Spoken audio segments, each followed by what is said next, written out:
नमस्ते बच्चों, मैं आज आपकी हिंदी की पाठ्य पुस्तक से पाठ 14 मुफ्त ही मुफ्त को बताने जा रही हूँ। विस्तार से इसका वर्णन करूँगी, आप ध्यान से सुनेंगे और समझेंगे भी। यह कथा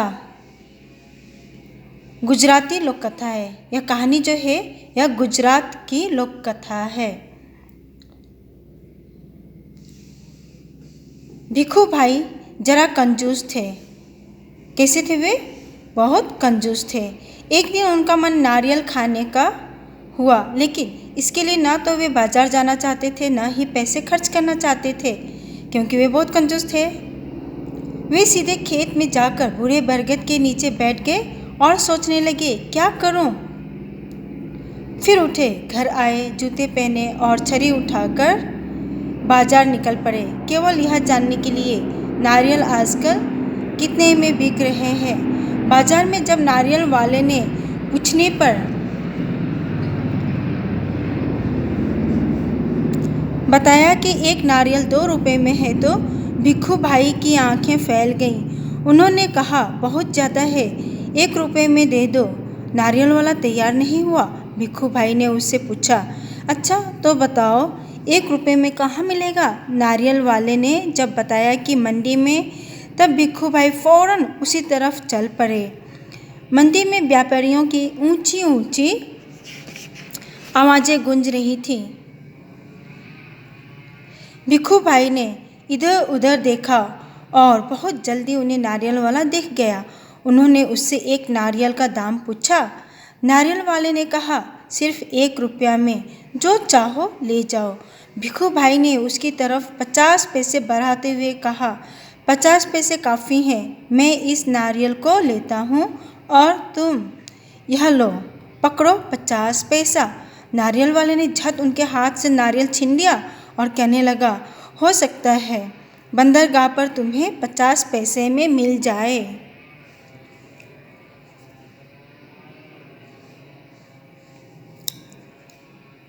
भिखू भाई सागर के किनारे एक नाव वाले के पास 2-4 नारियल पड़े देख उससे पूछ बैठे, 1 नारियल कितने में दोगे?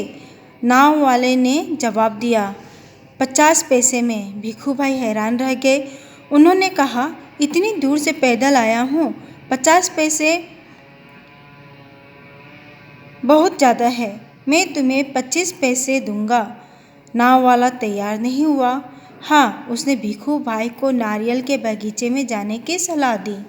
और बंदरगाह पता है आपको, जो समुद्र के किनारे होता है ना, समुद्र के किनारे जहाँ पर ये नाव ये सब खड़ा किया जाता है, तो उसको कहते हैं बंदरगाह।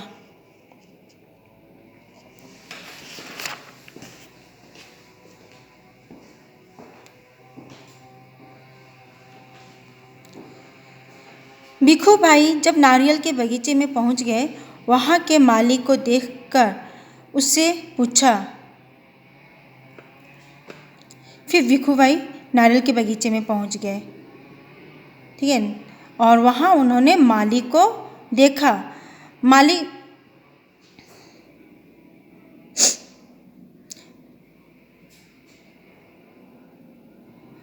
माली को देखकर उसने पूछा, यह नारियल कितने पैसे में बेचोगे? माली ने जवाब दिया, बस 25 पैसे का एक। भिखू भाई को 25 पैसे भी ज़्यादा लगे। उन्होंने माली से कहा, मैं बहुत थक गया हूँ, मेरी बात मानो, 1 नारियल मुफ्त में ही दे दो। इस पर माली ने कहा, अगर मुफ्त में नारियल चाहिए तो पेड़ पर चढ़ जाओ और जितने चाहो तोड़ लो। भिखू भाई बेहद खुश हुए, क्योंकि उन्हें तो अपने पसंद का नारियल मिल जाता है ना, और बहुत सारा नारियल भी वे तोड़ लेते, तो मुफ्त में ही नारियल मिल जाता है, यह सोचकर वो बहुत खुश हुए। उन्होंने जल्दी जल्दी पेड़ पर चढ़ना शुरू कर दिया। बहुत जल्दी ऊपर चढ़ गए। फिर वे टहनी और तने के बीच आराम से बैठ गए और दोनों हाथों को आगे बढ़ाने लगे, सबसे बड़े नारियल को तोड़ने के लिए। अचानक उनके पैर फिसल गए। उन्होंने एकदम से नारियल को पकड़ लिया। उनके दोनों पैर हवा में झूलते रह गए। उन्होंने माली से मदद की, विनती की।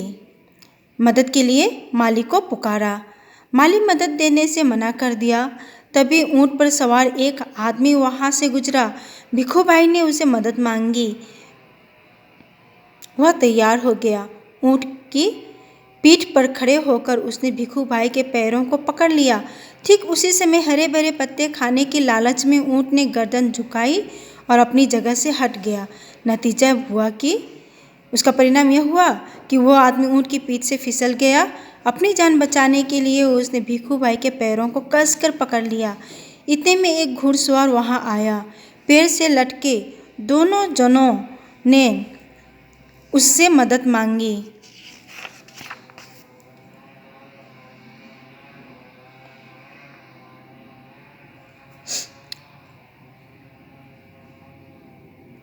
घुड़सवार ने सोचा, मैं घोड़े की पीठ पर चढ़कर इनकी मदद कर देता हूँ। फिर वह घोड़े पर उठ खड़ा हुआ, लेकिन घोड़े ने भी वही किया जो ऊँट ने किया था। हरी घास के चक्कर में घोड़ा आगे बढ़ा और छोड़ चला अपने मालिक को ऊँट वाले के पैरों से लटकते हुए। नारियल के पेड़ से अब 3 जने झूल रहे थे, भिखू भाई, ऊँट वाला और घुड़सवार। ये तीनों झूलने लगे नारियल के पेड़ से। घुड़सवार ने भिखू भाई से कहा, काका काका कस के पकड़े रहना, मैं आपको 100 रुपये दूंगा। इसके बाद ऊंट वाले ने कहा, मैं आपको 200 रुपये दूंगा, लेकिन नारियल को छोड़ना नहीं। भिखू भाई 100 और 200 के चक्कर में कुछ ज़्यादा ही खुश हो गए।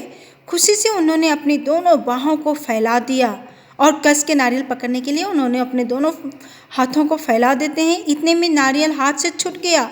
परिणाम स्वरूप उसका नतीजा ये हुआ कि घुड़सवार, ऊंट वाला और भिखू भाई तीनों जमीन पर झाम से गिर पड़े और दूसरे ही क्षण एक बहुत बड़ा नारियल भिखू भाई के सिर पर आ फूटा, बिल्कुल मुफ्त।